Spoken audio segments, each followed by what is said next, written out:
Assalamualaikum warahmatullahi wabarakatuh. Perkenalkan, nama saya Yosi Indri Anitasari dengan NPM 1911050434, kelas 4F, jurusan Pendidikan Matematika, Universitas Islam Negeri Raden Intan Lampung. Pada video kali ini kita akan belajar tentang etika lingkungan. Terdapat salah satu ayat yang berkaitan dengan kebersihan lingkungan, yaitu Quran Surat Maryam ayat 13 yang berbunyi, Bismillahirrahmanirrahim, wa hananan min ladunna wa zakah wa kanat taqiyya, yang artinya, dan kami jadikan rasa kasih sayang kepada sesama dari kami dan bersih dari dosa, dan dia pun seorang yang bertakwa. Maksud dari Quran Surat Maryam ayat 13 adalah Allah menjadikan rasa sayang sesama. Maksudnya, setiap makhluk harus memiliki rasa sayang terhadap makhluk hidup yang lain, seperti tumbuhan ataupun hewan, sehingga dapat dikatakan menjadi seseorang yang bertakwa. Sebelum membahas mengenai etika lingkungan, sampah merupakan akibat dari etika manusia terhadap lingkungan. Sampah adalah material sisa dari kegiatan manusia, baik rumah tangga dalam bentuk organik, sampah anorganik, sampah medis, bahkan sampah B3 yang beracun dan berbahaya bagi kehidupan manusia. Indonesia adalah negara yang tercatat sebagai penghasil sampah sebanyak 65 juta ton terhitung pada tahun 2016 dan berada pada urutan penghasil sampah terbesar kedua setelah Cina. Secara langsung atau tidak langsung, akibat dari perbuatan manusia yang membuang sampah sembarangan membuat sejumlah wilayah Indonesia dilanda banjir.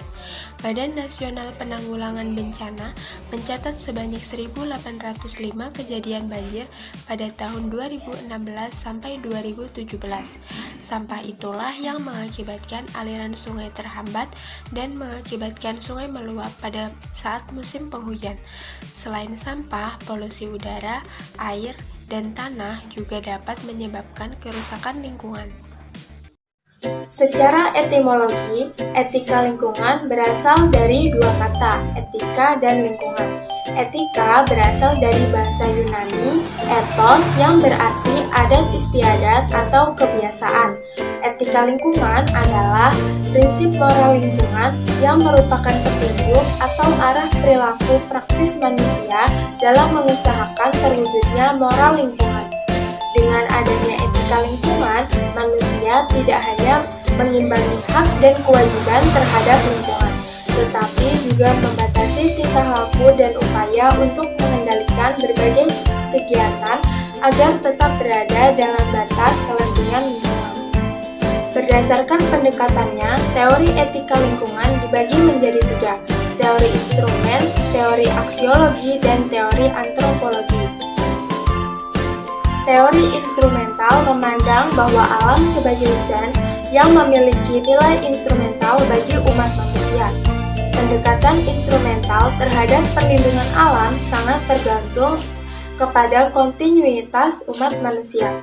Istilah lainnya adalah bahwa segala sesuatu yang diupayakan oleh manusia semata-mata hanya untuk memenuhi kepentingannya sendiri. Teori aksiologi memandang bahwa alam mempunyai nilai sendiri dan manusia harus menyelamatkan serta melindungi setiap komponen alam tersebut. Pendekatan aksiologi harus memastikan nilai intrinsik dalam melindungi alam dan harus menjelaskan bagaimana nilai intrinsik menjadi pertimbangan moral atau kewajiban moral untuk melindungi alam. Teori antropologi memandang bahwa pendekatan utamanya berkaitan dengan keberadaan manusia atau cara yang seharusnya manusia lakukan terhadap alam. Secara teoritis, terdapat tiga model teori etika lingkungan, yaitu antroposentrisme, biosentrisme, dan ekosentrisme. Antroposentrisme adalah teori yang memandang bahwa manusia sebagai pusat dari sistem alam semesta. Teori biosentrisme adalah teori yang menganggap serius setiap kehidupan makhluk hidup di alam semesta. Sedangkan teori ekosentrisme adalah kelanjutan dari teori biosentrisme. Berdasarkan perkembangannya, etika lingkungan dibagi menjadi 3 bagian, yaitu etika ekologi dangkal, etika ekologi dalam, dan paham ekologi sosial. Etika ekologi dangkal adalah pandangan yang menyatakan bahwa lingkungan dan seluruh komponen alam ada untuk memenuhi kebutuhan manusia. Etika ekologi dalam adalah pendekatan terhadap lingkungan dan pentingnya memahami lingkungan sebagai keseluruhan kehidupan yang saling menopang, sehingga manusia dan lingkungan memiliki arti dan makna yang sama. Sedangkan paham ekologi sosial adalah berkaitan antara manusia dan lingkungan yang membentuk hubungan atau sebuah jalinan. Prinsip-prinsip etika lingkungan: bertanggung jawab terhadap alam, hormat terhadap alam, solidaritas kosmis, kasih sayang dan kepedulian terhadap alam, tidak merugikan alam, hidup sederhana dan selaras dengan alam, keadilan, demokrasi, dan integrasi moral. Unsur-unsur etika lingkungan menurut Velasquez ada etika ekologi dan etika konservasi.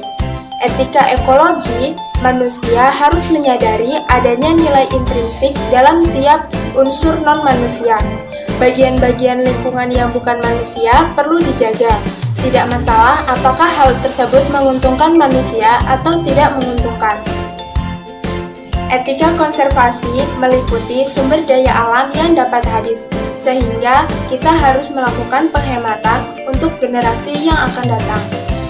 Tujuan etika lingkungan yang pertama untuk membangun pengetahuan konseptual, contohnya untuk menyadarkan manusia terhadap masalah etika lingkungan.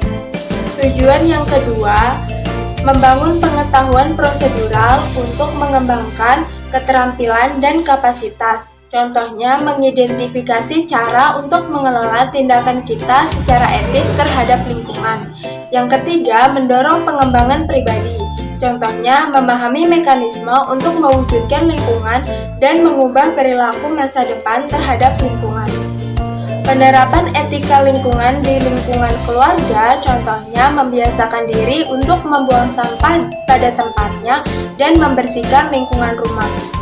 Pada penerapan etika lingkungan di lingkungan sekolah, contohnya kegiatan piket dan Jumat bersih. Penerapan etika lingkungan di lingkungan masyarakat, contohnya melakukan kegiatan gotong royong secara berkala di lingkungan sekitar tempat tinggal.